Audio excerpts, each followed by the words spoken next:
Буровая 26 на участке Соколовский Западный. Точка интересная тем, что здесь после подъема снаряда, не прекращаясь минут 10, идет из скважины идет мощный поток воздуха. Вот можно видеть. Андрюх, еще раз делай. О, какая сила.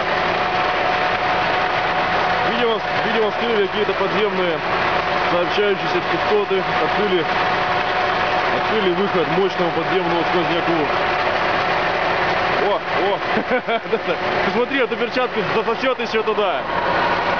Придется голыми руками работать. Вот такие вот интересные вещи.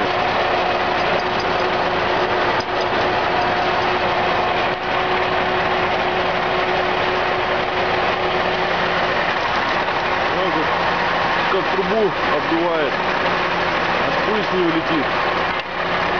И никакой продувки не надо, никаких компрессоров.